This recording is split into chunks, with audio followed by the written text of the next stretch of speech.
It-tnejn filgħodu l-President ta' Malta kellha laqgħa bilaterali mar-Re Philippe tal-Belġju fil-Palazzi Reali fi Brussell.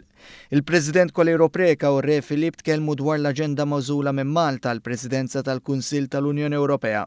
Iddiskutew ukoll l-isfidi li tiffaċċja bħalissa l-Unjoni Ewropea fosthom Brexit u sfidi oħra ta' kriżi, fosthom il-kunflitti fil-Libja u fis-Sirja u l-isfida tal-immigrazzjoni fir-reġjuni tal-Mediterran u tal-Ewropa. Ġew diskussa wkoll il-ħidmiet tal-Fondazzjoni tal-President tal-Ġid tas-Soċjetà u tal-Fondazzjoni tal-Familja Reali Belġjana, il-King Fondazzjon.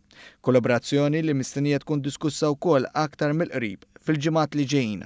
Jekk Alla jrid issa fil-ġimgħat li ġejjin ħankunu qegħdin naraw kif nistgħu nagħmlu xi kollaborazzjoni partikolari wkoll mal-Reġina li hija ħafna aktar imdaħla fix-xogħol tal-King Quddiem Foundation.